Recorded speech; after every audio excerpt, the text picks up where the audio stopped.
Dito sa video na to guys, meron nga daw alagang BBQ pizza ko dito mga bro, kaya tetestingin na namin dito guys kung kinakain ba talaga ng duckweed yung BB dito baka par. Kaya agad-agad na nga namin tinalian dito na mahabang kawayan yung fishnet dito par, para madali natin makuha yung mga duckweed sa gitna dito guys at mapakain na natin yung duckweed dito sa BB baka par. Nagdesisyon na nga din kasi kami dito guys na bawasan na yung mga duckweed dito mga bro, dahil pagdating nung in-order namin mga fingerlings dito guys, baka hindi na namin makita dyan mga bro sa sobrang duckweed dito baka par.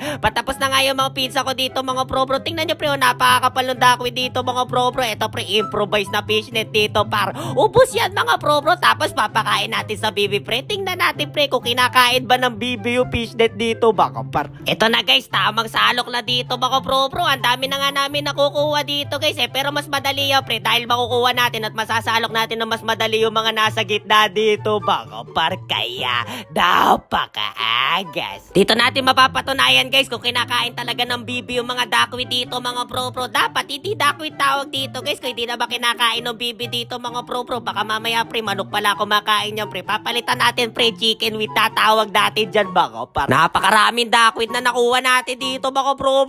Tingnan nyo naman dito mga par. Sobrang kakapalo duckweed dito guys. Sold yung BB no pizza ko dito guys kung talaga kinakain ng mga duckweed to mga bro. Kaya ano pa inihintay natin dito mga par? Punta na agad natin yung BB no pizza ko dito mga bro. Let's go! Agad-agad na nga kami lumabas ng bahay namin dito mga bro para makita namin dito guys. Dito lang yan sa kapitbahay namin guys yung pizza ko dito mga bro. Titignan natin guys kung totoo talaga kinakain ng BB yung duckweed dito mga par. The moment of truth to mga bro.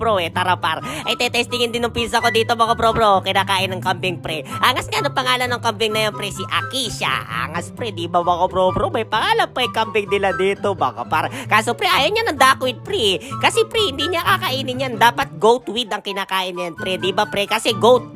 Ayan mo na nga pre, bukas na lang. Kaya ayoko nagbibiro pre. Hindi ako swerte dito pre. Ito pre, meron aso dito pre. Ang laki mga bro. Ano kaya kinakain niya pre? Siguro pre, dogweed. Ayan na naman tayo pre. Ayan mo na nga pre. Dito na tayo sa duckweed dito mga bro. Wag na tayo birit na mga joke dito pre. Ayan pre. Pupunta na natin dito mga bro. The moment of truth dito guys. Ibubuhos na ng pizza ko dito pre. Yung mga duckweed dito para yan pre. Medyo shy type pa yung mga bibi dito guys. Nahihiyaya pa siguro mga bro. Kainin nyo yun pre. Duckweed yan. Masarap yan.